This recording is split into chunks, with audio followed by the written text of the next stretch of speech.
Segundo Reis, capítulo 20. Quem achou, diga amém. Diz assim a palavra, segundo Reis, capítulo 20, verso 1, amém? Diz: naquele tempo, Ezequias ficou doente e quase morreu. A minha versão diz, quase morreu. Algumas trazem à beira da morte. O profeta Isaías, filho de Amós, foi visitá-lo e lhe disse: assim diz o Senhor, ponha em ordem a sua casa, pois você vai morrer e não se recuperará. Vamos orar. Santo e eterno Pai, nós te bendizemos nessa noite. A minha expectativa e a minha oração é que toda a suficiência de poder nessa noite seja tua e não minha. Que seja apenas o Senhor a ministrar o nosso coração e seja eu apenas instrumento da tua glória, para tecer verdades profundas para o coração humano e transformar realidades hoje em realidades favoráveis à glória e à presença do Senhor no nosso lar. Oramos no poder de Jesus, declarando essa certeza que cantamos nessa noite, que a nossa família é um presente do Senhor. E nossa oração é que o Senhor nos ensine a tratar a nossa família com amor.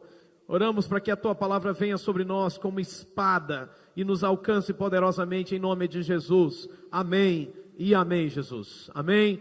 Põe em ordem a sua casa. Diga mais uma vez a pessoa que está do seu lado, à sua direita ou à sua esquerda. Diga: ponha em ordem a sua casa. Queridos, o tema dessa mensagem é uma exigência muito séria. E por que eu digo isso? Porque quando eu olho para a palavra de Deus, a Bíblia diz que para que alguém ocupe o alto escalão da igreja, ou o alto escalão da liderança da igreja, precisa ser alguém que tenha a sua casa em ordem. O apóstolo Paulo diz como exigência, lá em 1 Timóteo capítulo 3, versos 2, 4 e 5, é necessário, portanto, é uma condição, é uma necessidade, que o bispo, que o líder, seja irrepreensível, esposo de uma só mulher, temperante, sóbrio, modesto, hospitaleiro, apto para ensinar.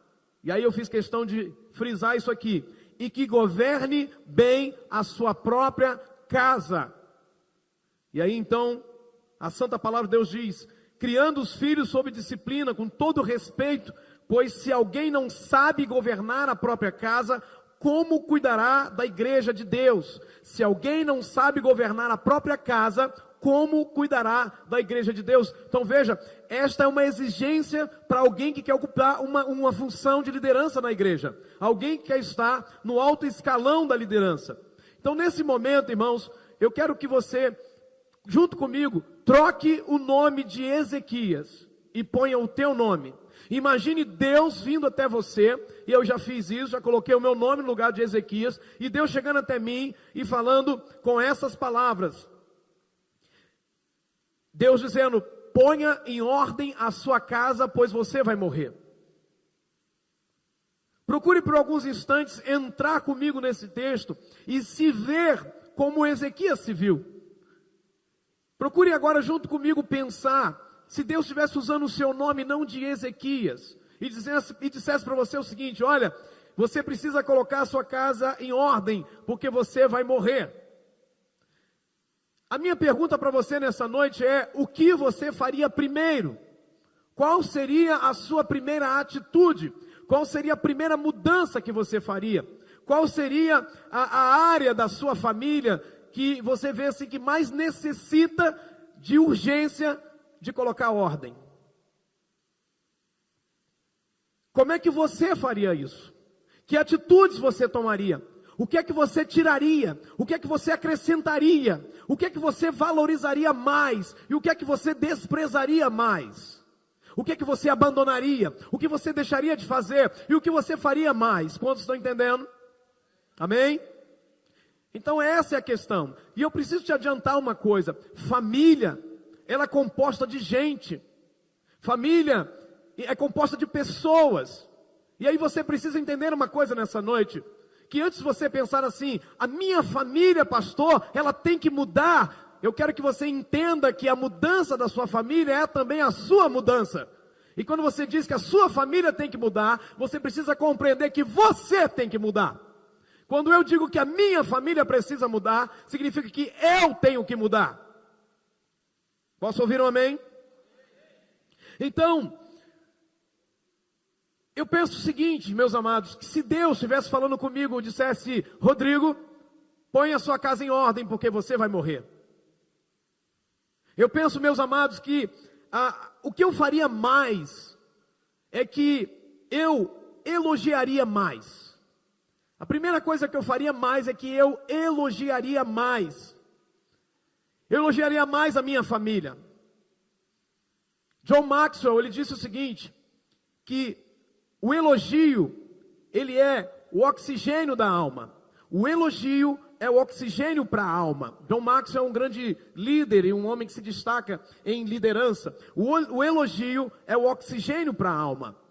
Sabe, não existe coisa melhor do que você estar num ambiente onde você recebe elogios, onde pessoas se colocam para cima, onde pessoas só dizem coisas que vão marcar a tua vida.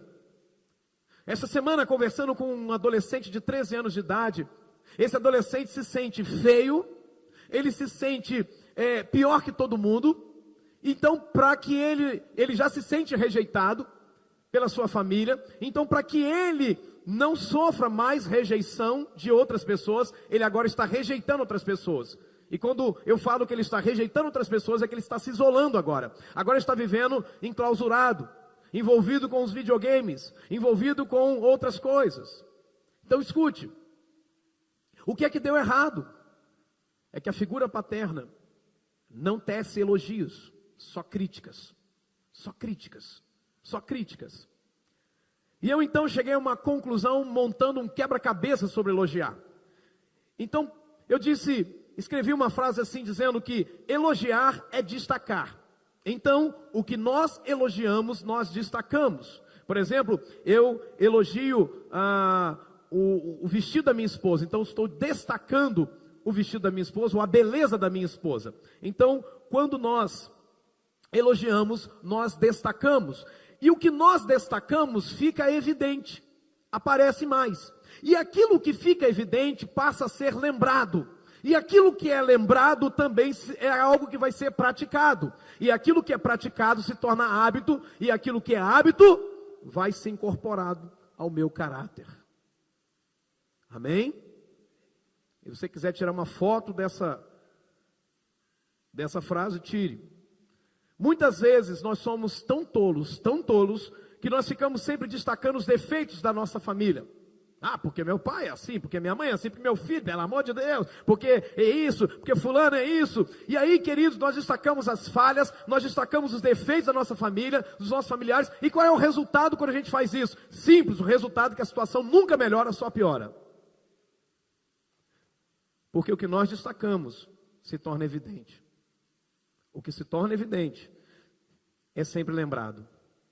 E o que é sempre lembrado se torna uma prática. E aquilo que se torna uma prática se incorpora ao nosso caráter. E essa é uma revelação, queridos, profunda e verdadeira, que a palavra de Deus nos fala sobre isso, mas a gente está tão distraído quanto a ela, que a gente não pensa naquilo que a gente está fazendo, naquilo que a gente está falando. Provérbios 18, 21 diz que a morte e a vida estão no poder da língua, e o que bem a utiliza, come do seu fruto. A Bíblia está dizendo que aquilo que eu planto com a minha língua, eu também vou colher. Eu vou colher o bem, se o bem a utilizo. E vou colher o mal, se o mal a utilizo. Quando eu olho para a minha família, eu penso, se Deus dissesse, Rodrigo, põe em ordem a tua casa, porque você vai morrer. Eu elogiaria mais a minha família. Eu destacaria as coisas mais lindas dela. Deus nos chamou para a gente profetizar sobre a nossa família. Eu quero que você se lembre de que a sua família também será resultado das palavras que você lançar sobre ela. A sua família será resultado das palavras que você lançar sobre ela. E eu faço uma pergunta para você nessa noite, se você pudesse parar agora e analisar a sua fala dentro de casa. E eu não quero que agora, mulher, você pense no seu marido. Eu não quero que agora, marido, você pense naquilo que a sua esposa fala. Eu não quero agora, filho, que você pense no que os seus pais falam. Eu não quero, pais, que vocês pensem no que os seus filhos falam. Eu quero que você pense naquilo que você fala. Então, se você destacasse aquilo que você anda falando dentro da sua casa ou sobre a sua família, a minha pergunta para você nessa noite é: o que mais os seus lábios têm destacado em sua casa? O que é que os seus lábios mais destacam na sua casa? O povo judeu, ele entendia muito bem sobre isso. E quando Rebeca deixa a sua família, e ela vai então, ou a família dos seus pais, e ela vai então se casar com Isaac, a família de Rebeca para, e na saída de Rebeca eles abrem a boca para profetizar sobre ela. E diz as Sagradas Escrituras que abençoaram Rebeca dizendo que você, nossa irmã, seja mãe de milhões, que os seus descendentes conquistem as cidades dos seus inimigos. Porque o povo judeu entendia muito bem que aquilo que eu lanço sobre a minha família é como a minha família também vai ser. Eu falo nessa noite para homens que cresceram e quando meninos ouviram a vida toda que seriam isso ou aquilo outro. Eu falo para meninas nessa noite que hoje são mulheres que cresceram a vida toda ouvindo que são isso, que são aquilo outro, e hoje refletem no seu caráter as deformidades que foram lançadas sobre suas vidas quando ainda eram crianças. E hoje são adultos deformados. Eu falo nessa noite da importância de que eu e você temos que elogiar nossa casa, elogiar nossa família, elogiar nossos filhos, elogiar e elogiar. Pecamos quando comparamos filhos e dizemos que um filho talvez seja mais bonito do que o outro. Eu continuo atestando para Asaf e para Itai, dizendo: vocês são lindos, todos dois são lindos, porque cada um tem a sua característica, e é isso que os torna únicos. Não existe mais bonito ou mais feio. Um dia Asaf entrou na crise e falou assim: pai, por que meu cabelo não é liso igual ao do Itai? Eu disse: meu filho, porque Deus quis que você fosse diferente, já pensou se todo mundo fosse igual? Aí ele: e o seu cabelo é legal, porque o seu cabelo dá para fazer listrinha. Ele: uau, papai. E aí esse final de semana nós fizemos listrinha nele.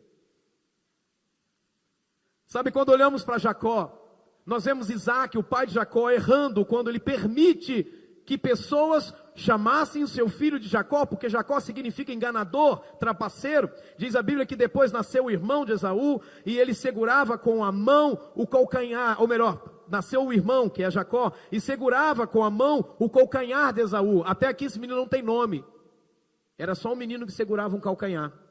E as parteiras olharam aquilo e falaram: nossa, mas é um Jacó mesmo, hein? É um aproveitador. E Isaac consente, porque o texto diz: por isso lhe chamaram Jacó. Não foi Isaac que chamou Jacó de Jacó, mas ele aceitou que Jacó fosse Jacó. E o que é que isso produziu, irmãos? Isso rendeu anos e anos de deformidade na alma de Jacó. Foi preciso que Deus tratasse Jacó e tratasse o caráter dele e desse para ele um novo nome: Israel. Israel.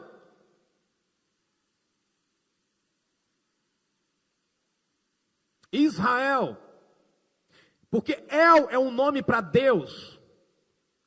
Agora Jacó carrega El no seu nome, carrega Deus no seu nome.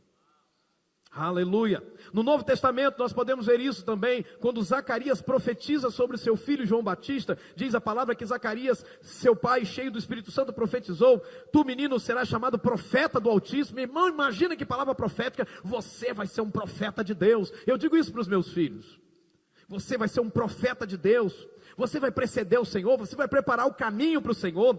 Você vai dar ao povo conhecimento da salvação. Você vai redimir o povo, levando o povo para ser redimido dos seus pecados. Querido filho. E aí sabe o que a Bíblia diz? Depois que Zacarias profetizou tudo isso, o texto diz assim: o menino crescia e se fortalecia em espírito.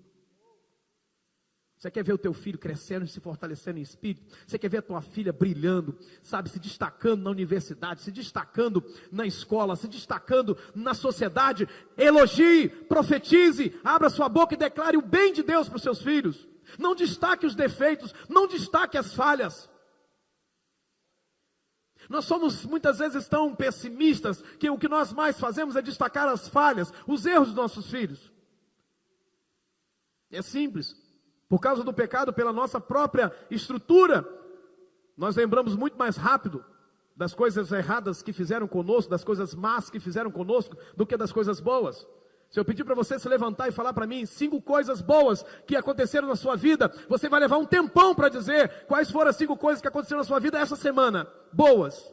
Mas se eu te perguntar 5 coisas ruins, você diz, eu tenho 10, pastor. Quantos estão entendendo essa palavra? A minha pergunta para você nessa noite é, o que você tem dito à sua família? E aqui eu quero começar falando com as esposas. Esposa, que a sua primeira palavra ao seu marido seja de afeto, em vez de fazer reclamações ou exigências. Eu acho que já disse aqui em outra ocasião e quero repetir. Por que o boteco da esquina, boteco feio, mal iluminado, portas caindo aos pedaços, sujo, mal cheiroso, eu fico em crise com isso. Falei, meu Deus, eu sou um homem limpinho, sabe? Eu gosto de ser um homem limpinho. Eu não consigo estar num ambiente, está tudo sujo, tudo esquisito, pega aquele copo todo manchado. Mas eu vejo um monte de homens em botecos desse nível. Os caras estão lá enchendo o boteco, todas as semanas estão lá. Terça-feira de manhã os caras estão na rodada de cerveja. Aí eu fico em crise, por que os caras vão para o boteco, não vai para casa, e não vai ficar com a esposa, e não vai ficar com a família? É porque quando mal eles botam os pés, em casa a mulher já começa com reclamação. Mas quando o cara chega no boteco, a primeira coisa que as pessoas falam, e aí meu camarada, chega aí, senta aí, vamos tomar, desce uma para o nosso amigo. O cara se sente um rei, o cara é elogiado no boteco, e o que ele pensa? Ah, o boteco é melhor do que a minha casa. Então eu vou ficar no boteco. E quanto mais tempo eu ficar no boteco, melhor. Porque lá eu sou bem tratado, porque lá quando eu boto os pés, a primeira coisa que as pessoas falam é, rapaz, você fez falta, viu ontem? Então, esposa, que a sua primeira palavra seja de afeto ao seu marido e não reclamações ou exigências. Receba teu marido com um beijo. A gente fica tão, né? Volto a dizer, eu gosto de andar cheiroso, irmão. Eu gosto de ser limpinho. Meu velho pai dizia que Deus ama a limpeza. Mas às vezes a gente é tão resistente, isso acontece comigo quase que sempre. Chega alguém, eu vou abraçar a pessoa e diz, não, pastor, eu estou suado. Mas eu abraço, porque eu quero dizer para a pessoa o seguinte, você tem valor. E muitas vezes o marido chega em casa cansado do trabalho, que ele precisa ouvir uma palavra de carinho, de afeto, dizer, meu bem, que bom que você chegou. Ah, não entra com esse sapato sujo aqui não, hein? Irmãos, o homem vai ouvindo isso todo dia, chega uma hora que ele enjoa desse negócio. Agora eu quero falar com os maridos. Marido, que a sua palavra seja sempre de elogio, de apreço pela sua esposa. Que você supervalorize a sua esposa, porque a sua mulher é resultado daquilo que você profetiza. Tem marido que chama mulher de preguiçosa. Deixa eu te perguntar, ela mudou? Não, ela continua do jeito que você está profetizando. Parabéns, bonitão, você está no caminho certo. Escute. Sua mulher sempre vai ser resultado daquilo que você profetiza. Ah, mas a minha mulher não está tão bonita quanto fulano. Tá. Elogie, diga que está, porque essa mulher que estava andando toda assim para baixo, né? De repente vai ficar em pé, vai endireitar. Você está entendendo isso? Pai e mãe, eu quero dizer para você, pratique declarar sempre o melhor de Deus sobre a vida dos seus filhos. Chame-os do que você quer que eles sejam. Chame-os daquilo que você quer que eles sejam. Você quer que seu filho seja pateta? Chama ele de pateta então. Você quer que seu filho ou sua filha seja isso ou aquilo outro? Chama daquilo que você quer que seja, porque vai ser.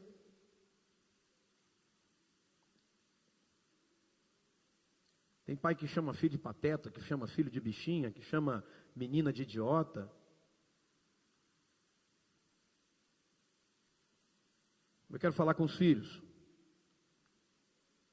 Filho, ao falar com seus pais e de seus pais, preste atenção nisso, sempre fale com gratidão e honra, lembrando que eles são autoridade de Deus na sua vida.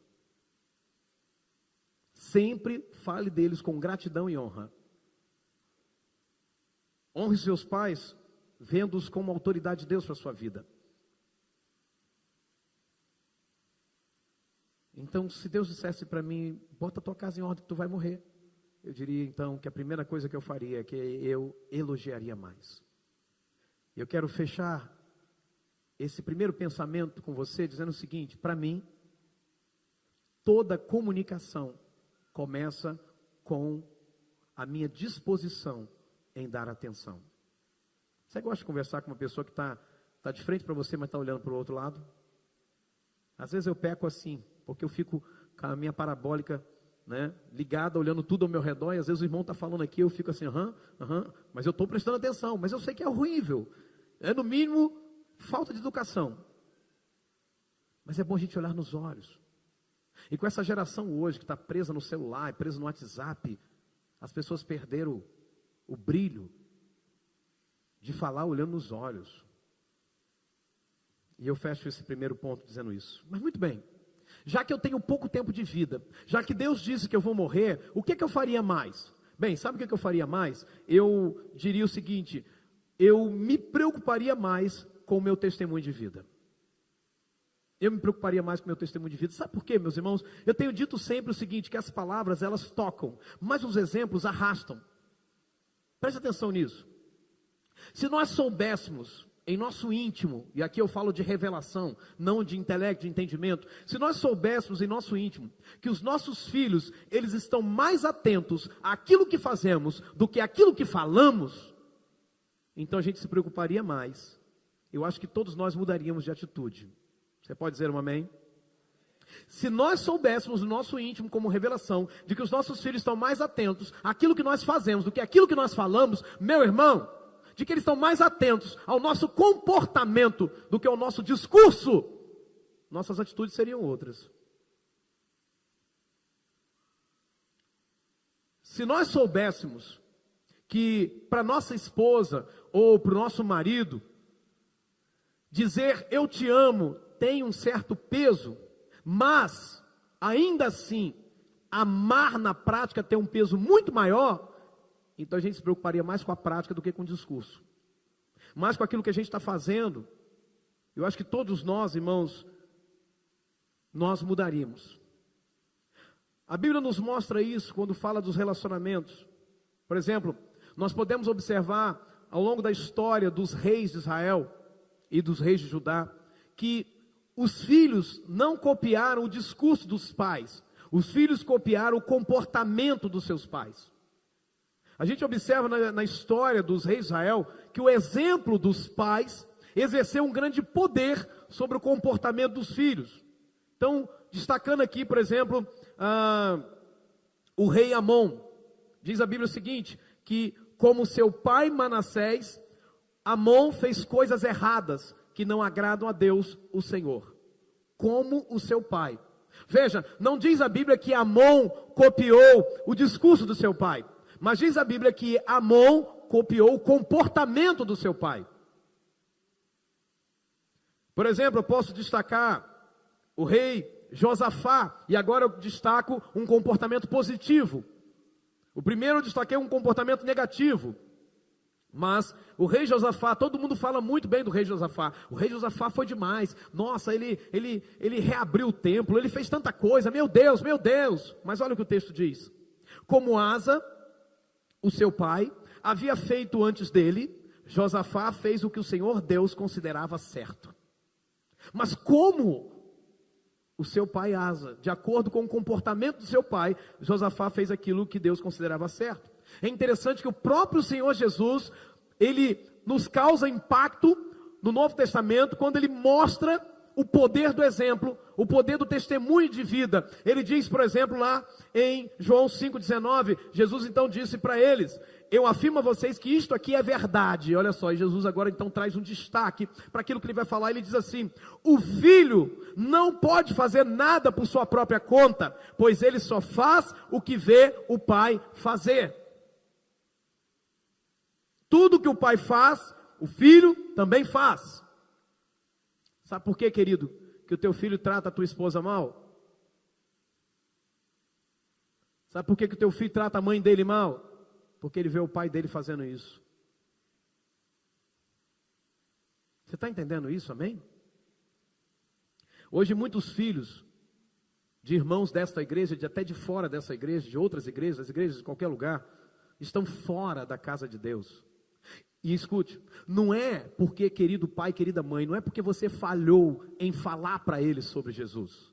Não é porque você falhou em dar conselhos, não é que você falhou na ausência das palavras, mas a questão, ou até na ausência dos convites, a questão é que muitos pais e mães simplesmente falou sim, discursou, disse, olha, ame Jesus, olha, tem que ser assim e tal, mas quando essas crianças observavam o comportamento de alguns pais, e agora eu não estou falando especificamente de pais aqui, você, não se sinta ofendido, mas se couber a carapuça pode usar, mas escute, mas quando os filhos começaram a observar, essas crianças começaram a observar o comportamento dos seus pais dentro de casa, de alguém que dizia que tem que amar Jesus acima de tudo, mas dentro de casa o comportamento dizia que Jesus não era o primeiro a ser amado.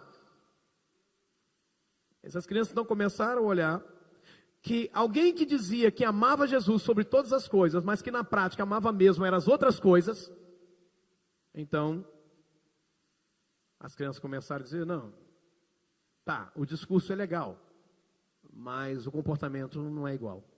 Então deixa eu te falar uma coisa, pai e mãe que está aqui nessa noite, que ainda tem filhos pequenos, porque ainda dá tempo de consertar. Cuidado, quando você manda o teu filho para a igreja, ou quando você acha que teu filho vai crescer, vai para a igreja naturalmente, ou porque não, o vizinho está levando, um amigo está levando, não sei quem está levando, deixa eu te falar uma coisa, o teu filho está vendo você, o teu filho está vendo o teu comportamento, então não se assuste quando ele chegar na adolescência e não querer nada de Deus, não querer nada de Jesus, não ponha a culpa na igreja, não ponha a culpa nos pastores, não ponha a culpa na escola infantil, não ponha a culpa em ninguém, assuma a sua culpa e assuma a sua responsabilidade.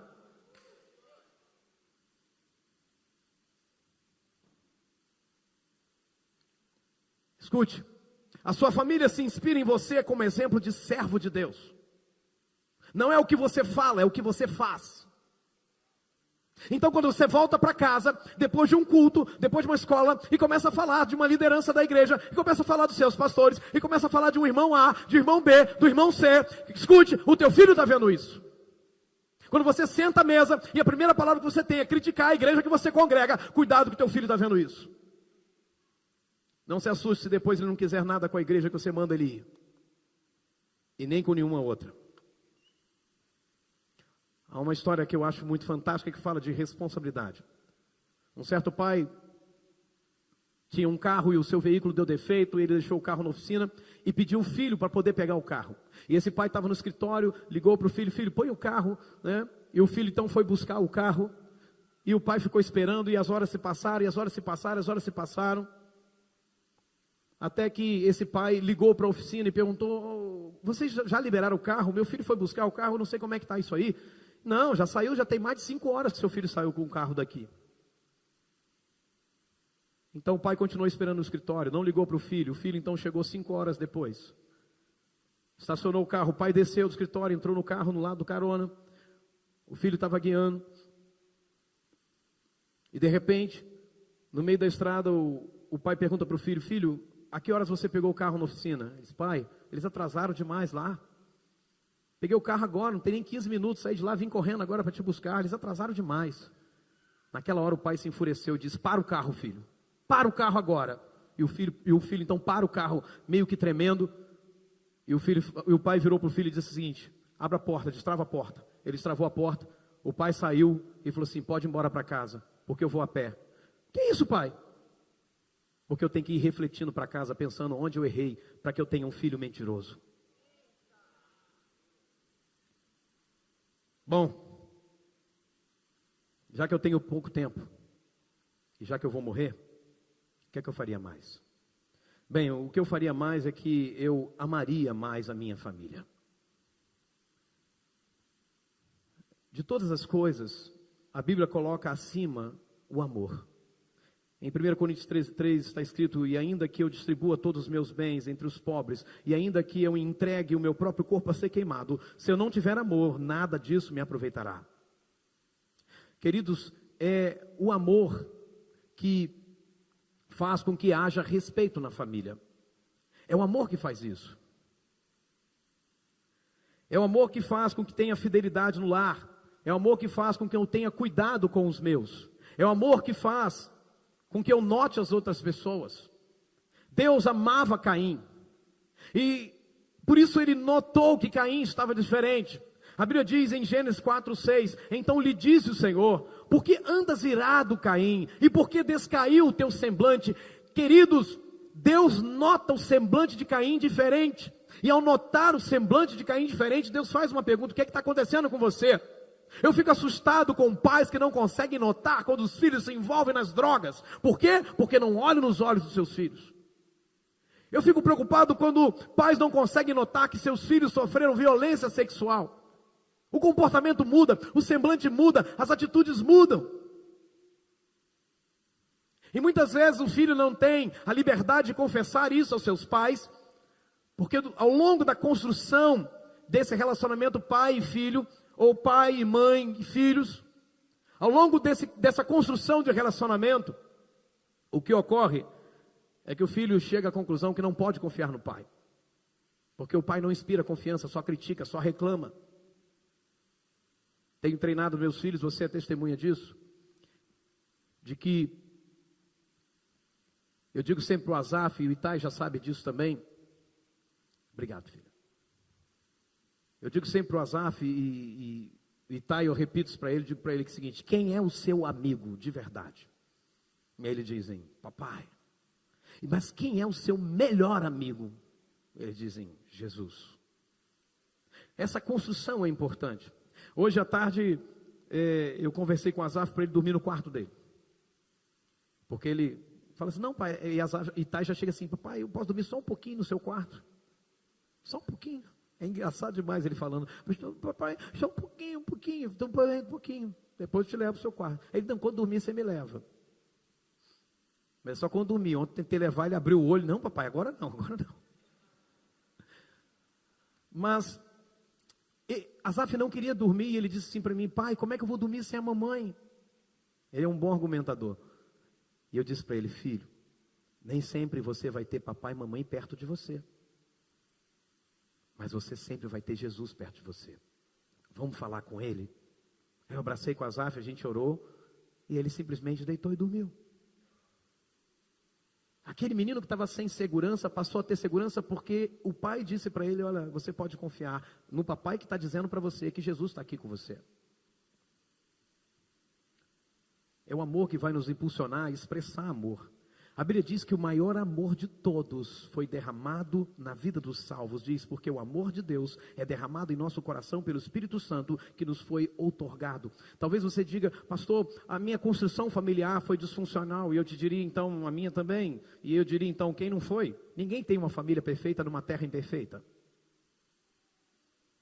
Mas eu posso dizer uma coisa: se você é salvo, tenha certeza de uma coisa: você tem um novo coração. Tenha certeza de uma coisa: o maior amor de todos foi derramado no seu coração. E eu quero dizer uma coisa nessa noite: você pode amar, você pode expressar amor. O amor nos leva a perdoar as pessoas. Irmão, não dá para entrar na minha cabeça uma família que pai fica sem falar com filho, filho fica sem falar com pai, esposa fica sem falar com o marido, marido fica sem falar com a esposa. Olha que isso, irmão. Cachorro fica sem latir para o dono, e dono fica sem latir para o cachorro. Não dá para entender uma construção assim, por mais que já tenha vivido isso. Mas eu falo que não dá para entender uma construção assim de uma família que diz que serve Jesus.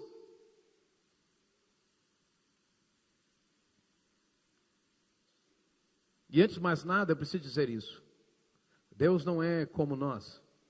Se você porventura tem vivido o silêncio de Deus, o problema não está em Deus que não quer falar com você, que está zangadinho com você, porque Deus não é menino. O problema está em você, que perdeu a sensibilidade de ouvir a voz do Pai. Ou então a acusação do diabo é tão grande na tua vida que você não consegue mais ouvir a voz de Deus. Diz a palavra de Deus em Colossenses 3, assim como o Senhor vos perdoou, assim também perdoai vós. Ou seja, no mesmo padrão. Como é que Cristo te perdoou? te jogando na cara o que você fez no passado, né? Então por que você faz isso com a tua esposa? Então por que você faz isso com os teus filhos? Então por que você faz isso com o teu marido? Cristo perdoou. E ponto. Posso ouvir um amém? Isso também me faria mudar de atitude.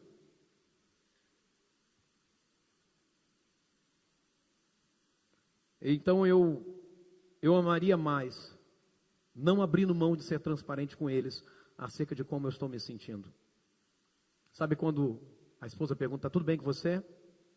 A primeira reação imediata que nós temos é dizer, está tudo bem mesmo não estando. Eu digo que se Deus dissesse para mim, é a sua última hora, acabou, eu amaria mais e não abriria mão de ser transparente com eles sobre como eu estou me sentindo. Olha, eu estou triste com a situação aqui, eu estou magoado com aquilo. Mas em geral os homens não contam o que estão passando ou o que estão pensando, as mulheres não contam. Então por vezes nós ficamos em silêncio e quando nos perguntam, está tudo bem com você? A gente então, pior do que isso, nós até mentimos. Ah, está sim, quando na verdade não está. Às vezes a esposa fez algo, ela nem sabe o que ela fez, mas o marido acha que ela tem que saber.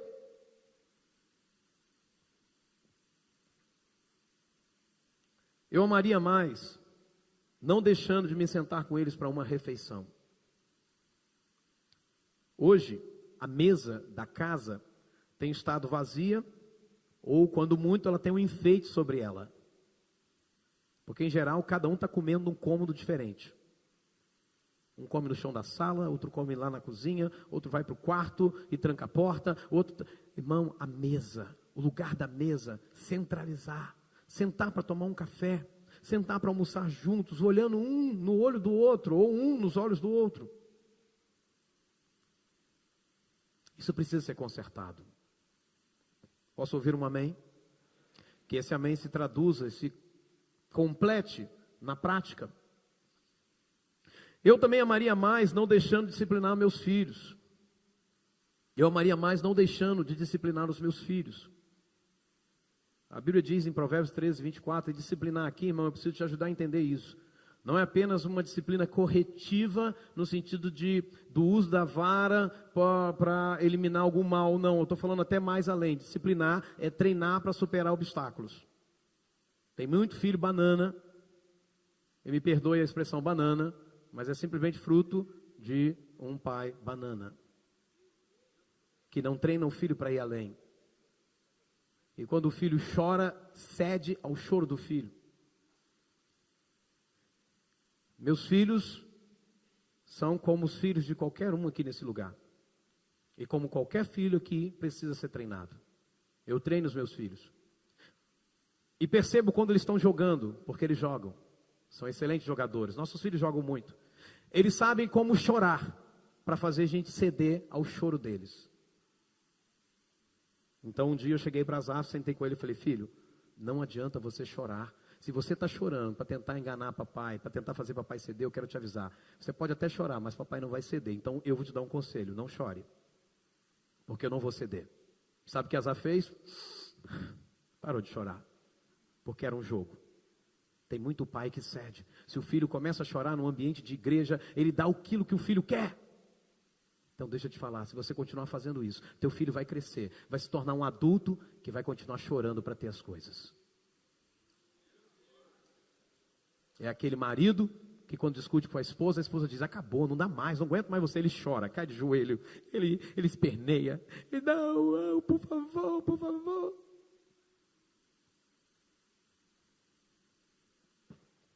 E não muda. Ele continua com o mesmo comportamento, que se chama-se comportamento manipulador.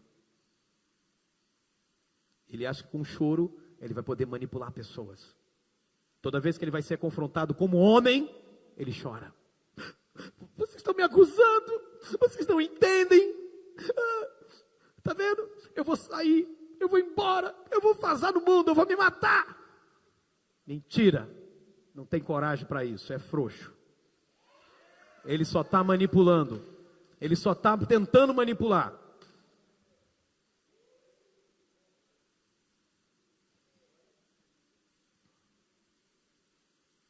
Provérbios 13, 24 diz que aquele que retém a vara aborrece seu filho. Mas o que o ama cedo o disciplina. Diga comigo, cedo disciplina. Então por que você, pai e mãe, está esperando ele ter 18 anos para dar disciplina para ele? A disciplina começa cedo. Com Asaf começou com 6 meses de idade. Meu filho não é um filho traumatizado. Meu filho é um filho que está aprendendo cada vez mais a ser um menino feliz e vivo. Fico feliz quando eu tenho que ir à escola e ouvir o que o professor fala dele. Olha, ele é influenciador, olha, ele é líder, olha, ele contagia todo mundo com a simpatia, olha, ele é isso, Não. Você acha que isso foi a escola que deu? Isso é construído na nossa casa, no nosso lar. Ou você é daqueles que está esperando a escola fazer teu filho ser alguém? Vai nessa, irmão. O máximo que a escola pode fazer é teu filho se transformar em alguém que não tenha muitos valores. E que cresça, se transforme até num esquerdista. Que defenda o que as universidades estão defendendo hoje em dia. Mas o texto também, o mesmo texto que diz para não reter a vara, diz também: vós pais, não provoqueis vossos filhos a ira, mas criai-os na disciplina e na admoestação do Senhor. Admoestar é correção, irmão. Admoestar é corrigir. Exortar é encorajar, mas admoestar é corrigir. E como que Deus corrige? Irmão, leia Hebreus capítulo 12. Deus corrige para o nosso bem. Se você está corrigindo o teu filho para o bem dele, não para o seu bem, existem diferenças nessas duas coisas. Tem pai que corrige o filho para o bem próprio, particular, para aparecer, para ficar bem na fita. Não, eu corrijo meu filho para o bem dele, não para o meu bem. Porque Deus não nos corrige para o bem dele, Deus nos corrige para o nosso bem. Posso ouvir um amém? Eu também amaria mais a minha família, desligando o meu aparelho de celular toda vez que eu chegasse à minha casa. Eu aprendi isso com Asaf. Tem pai que já entra em casa, e mãe já entra em casa assim, ó. Aí o filho está aqui: ei, meu filho, tudo bem? Tudo bom, filho? Você está entendendo isso, amém? Meu irmão, deixa eu te ajudar com uma coisa. Você que é pai e mãe, lê Bíblia no seu celular. Conselho de quem ama. Se você estiver fazendo isso, diga para o teu filho o que é que você realmente está fazendo. Para que o teu filho não pense que você está usando o celular para outra coisa quando deveria estar com ele. Você fala: filho, ó, eu faço isso com o Asaf. Filho, papai está lendo a Bíblia agora, tá? Por isso que eu estou usando o celular, porque a Bíblia está aqui no celular do papai. Mas eu já cheguei à conclusão que eu tenho que mudar. Eu vou usar a Bíblia de papel mesmo. É uma forma de educar, de ensinar. Tanto você enquanto igreja, quanto também meus filhos da minha casa. Queridos, é falta de amor, ou é falta da prática do amor, quando nós não nos damos totalmente para a nossa família, quando a gente está em casa. Tem marido que chega em casa, a mulher já ficou o dia todo trabalhando em casa, ele também ficou trabalhando, mas ao invés de chegar e conversar com ela, ele vai para o celular, ele vai para o sofá, para a TV. Está falando, irmã, consegui ouvir você falando aqui. Sabe, queridos, eu também amaria mais, passando mais tempo com a minha família. Isso é, indo à igreja juntos. Isto é, comemorando as nossas vitórias. Isto é, saindo para tomar uma refeição juntos. Isto é, brincando. Isso é passar mais tempo juntos. Só valoriza o tempo quem sabe que não tem mais tempo.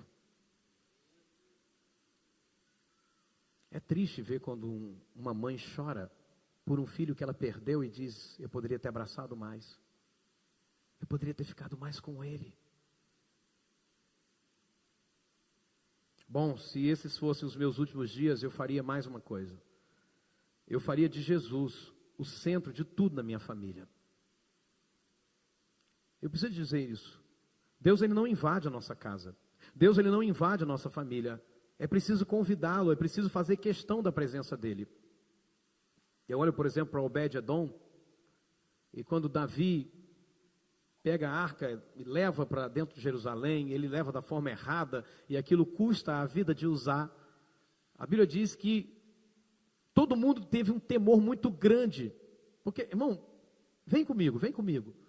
A arca está chegando, eu sou Uzá, o homem bem intencionado, e eu estou lá, feliz da vida.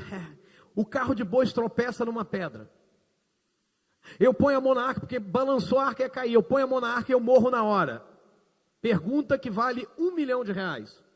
Você levaria essa arca para sua casa? Você levaria essa arca para sua casa? Irmão, você é sincero, levaria nada, irmão. Vai que Deus queima você lá na chegada, você tropeça na soleira da porta. Você está entendendo? Mas quando eu olho para Obed-Edom diz assim: eu faço questão da presença de Deus na minha casa. Porque a presença de Deus não é para dar medo, é para trazer temor, respeito. E ele leva a arca para a casa dele. Eu preciso dizer isso: uma família caminha bem quando a presença de Deus não falta nela. Diz a Bíblia então que assim ficou a arca de Deus com a família de Obed-Edom 3 meses em sua casa. E o Senhor abençoou a casa de Obed-Edom e tudo que ele tinha. Uau! Quando Deus está na nossa casa, irmão, tudo que a gente faz dá certo. Tudo que a gente faz prospera. A única coisa que não prospera quando Deus está na nossa casa é o erro. Mas tudo que é certo prospera. Nós sabemos que a presença de Deus também não é uma arca. Mas então eu pergunto, como seria ter Jesus como centro da minha família, da família Amaral? Azaf outro dia veio no carro falando isso. Ele falou: meu nome é Azaf Calixto do Amaral. Aí Itai falou assim: e o meu? Aí Azaf falou: Itai Calixto do Amaral. Aí Azaf falou assim: nós somos a família Amaral. Aí a minha esposa olhou de lado e falou assim: nada de Calixto aqui é só Amaral. Eu faria, por exemplo, isso,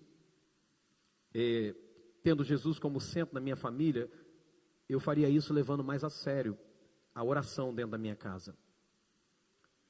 Eu tornaria a minha família mais conhecida diante de Deus em oração. Eu oraria mais por eles. Eu poria a mão sobre a cabeça dos meus filhos e abençoaria mais. Eu poria a mão sobre a cabeça da minha esposa e a abençoaria mais. A semelhança de Jó, eu oraria todos os dias pelos meus filhos. Eu oraria mais por eles. A Bíblia diz em Jó 1:5 que quando terminava uma rodada de banquetes, Jó se levantava de madrugada, oferecia sacrifício em favor de cada um dos seus filhos, para purificá-los. Jó sempre fazia isso, porque ele pensava que um dos filhos poderia ter pecado, ofendendo a Deus em pensamento. Às vezes eu vejo umas atitudes que eu louvo, de pais, atitude de esposa, de marido. Tem esposa que o marido não é crente, e ela dizima para o marido. Eu acho isso lindo, porque ela está, como Jó, santificando o seu marido nessa área. E ele não sabe o quanto ela o ama. E ele não sabe que, na verdade, ele só está prosperando por causa da fidelidade da sua esposa. Pais que fazem isso pelos filhos, pais que dizimam pelos filhos, eles estão abençoando os seus filhos. Eu abençoaria mais a minha esposa. Eu tenho dito sempre isso. Diga essa frase comigo: a minha família. Chega mais uma vez: a minha família, ela vai provar o quanto eu orar. Eu clamaria mais por aqueles da minha família que ainda não se converteram a Jesus. Imagine, Deus me diz: você vai morrer hoje. Eu oraria mais por aqueles que não foram salvos. Para que não acontecesse comigo o que aconteceu com o homem rico que foi parar no inferno. E lá no inferno ele clamou pela família dele, só que já era tarde demais. Eu também faria isso, por exemplo, estudando mais a palavra de Deus com a minha família.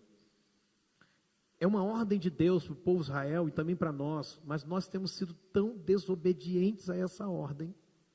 E qual é a ordem, pastor? Deuteronômio 6, de 5 a 9 diz: portanto, ame o Senhor nosso Deus com todo o coração, com toda a alma e com todas as forças. Então olha só, a primeira ordem de Deus é para você amá-lo.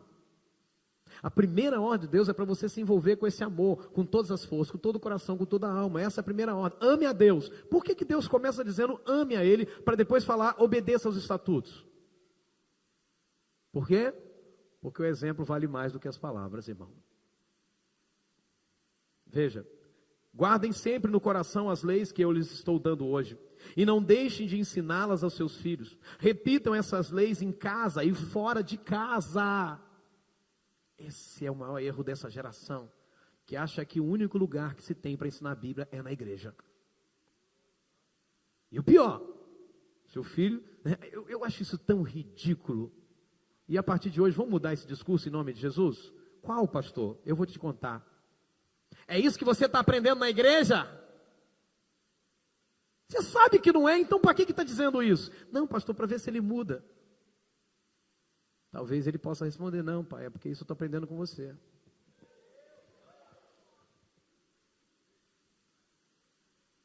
Deixa eu te falar uma coisa com muito amor e carinho, não se ofenda por isso.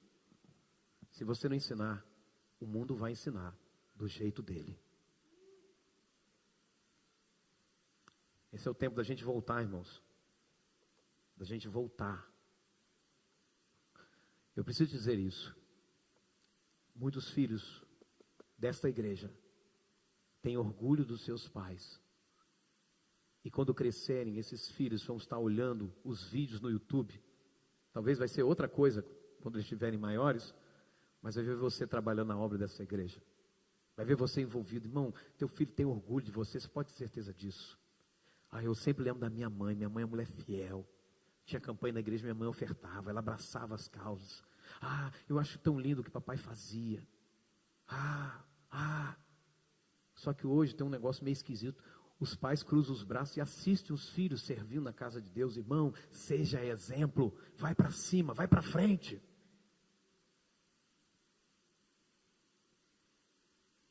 Então diz, não deixe de ensinar aos seus filhos, repita essas leis em casa e fora de casa, mas primeiro começa em casa. E quando se deitarem, também quando se levantarem, para começar o dia e quando o dia termina, amarrem essas leis no braço e na testa, para não as esquecerem, e as escrevam nos bateiros das portas de suas casas, nos seus portões, para onde olhar, veja a palavra de Deus. A verdade, meu irmão, é que a nossa família vai ser poderosa se ela for cheia da palavra de Deus. Lá em Colossenses 3,16 diz assim, habite ricamente em vós a palavra de Cristo, instruí-vos e aconselhai-vos mutuamente em toda a sabedoria. Eu quero ser mais sábio. Deixe a palavra de Deus habitar em você. Daí eu preciso te falar uma coisa, irmão. Você acha que a sua falta na EBD não vai fazer falta para você? Você tem tempo, né, para dizer assim, não, eu perdi esse ciclo, eu faço outro. Você sabe se você vai estar vivo no próximo ciclo? Se Jesus vai voltar no próximo ciclo, antes do próximo ciclo? Eu acho assim, irmão, tem muita gente que tem uma segurança que eu não consigo ter, irmão. Eu fico surpreso com a fé que você tem, irmão. Preciso aprender com você. Você acha que... Porque quando eu deixo de vir a escola bíblica, eu estou comunicando algo para os meus filhos. Eu estou comunicando algo para a minha família. Eu estou comunicando algo para o próprio Deus. E sabe o que eu estou comunicando? Que não tem valor para mim a palavra de Deus. Porque se o único momento que nós separamos para sentar, estudar a palavra, propriamente estudar a palavra, nós não valorizamos. Pastor, que eu trabalho a vida toda. E se você continuar nessa vida, tu vai ter que trabalhar mais. Para tentar tirar os filhos de prisões que eles vão se enfiar. E eu não estou amaldiçoando, eu só estou apenas tirando o cortina para te mostrar o futuro. A Bíblia diz que lâmpada para os meus pés é a tua palavra e luz para os meus caminhos. Você quer andar direito? Só tem uma lâmpada que ilumina seus pés, é a palavra. Você quer ter caminho abençoado? Pastor, faz uma oração para abrir meu caminho. Fazer oração com a Bíblia na sua cabeça. Pá, pá, pá. Isso aqui abre caminho, isso aqui mostra o caminho certo. Você está entendendo isso, amém? Bom, o pessoal da rádio vai achar que não tem ninguém aqui. Se eu conseguisse fazer tudo isso, meus irmãos, elogiar mais, me preocupar mais com o meu testemunho de vida, se eu pudesse fazer, irmão, se eu conseguisse fazer tudo isso, amar mais minha família, se eu pudesse fazer de Jesus o centro de tudo na minha família, eu posso dizer uma coisa para você nessa noite. Eu estaria pronto para partir. Eu estaria pronto para ir embora. Se você pudesse fazer tudo isso, elogiar mais, amar mais, se preocupar mais com o seu testemunho de vida, fazer de Jesus o centro de tudo na sua família, então você estava pronto para ir embora, pronto para partir. Mas eu penso que se eu não fizer isso, então a minha partida vai deixar a minha família desamparada e mal gerida. Por isso eu quero começar hoje essa mudança. Por isso eu quero começar hoje esse conserto. Porque Deus não me disse ainda nessa noite que eu vou morrer. Então dá tempo. Queria que você olhasse para 2, 3 pessoas e dissesse para elas assim: dá tempo. Dá tempo. Dá tempo. Dá tempo. Dá tempo. A Bíblia diz que em Lucas, capítulo 6, verso 48, diz assim: é semelhante a um homem que, edificando uma casa, ele cavou. Diga comigo, o homem estava construindo uma casa. E ele cavou. Ele abriu uma profunda vala. Ele lançou o alicerce sobre a rocha.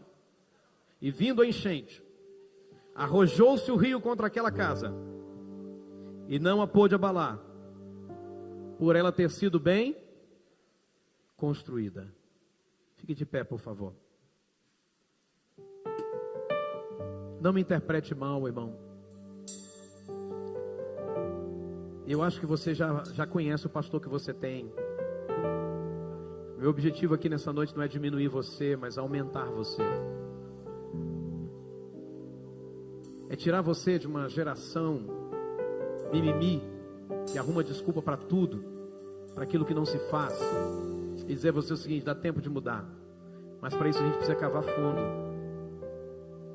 Diz a Bíblia que o homem construiu uma casa que a enchente não pôde derrubar, que o rio não pôde destruir, que nada abalou aquela casa. Por quê? Porque quando ele construiu a casa, ele fez algo diferenciado. Ele cavou fundo, ele abriu uma profunda vala e ele lançou o alicerce sobre a rocha. Então deixa eu te falar, vamos cavar fundo. Mas o primeiro lugar para a gente cavar é dentro de nós, é em nós mesmos. Então, querido, muda tudo se for preciso. Muda o que tiver que mudar. Mas se dedique à sua família. Porque a construção da sua casa, irmão, ela vai para a eternidade. Para bem ou para mal. Você pode simplesmente criar filhos que vão para o inferno, ou criar filhos que vão para o céu. Você está entendendo isso, amém? Se você puder, se aproxime da sua família agora, em nome de Jesus.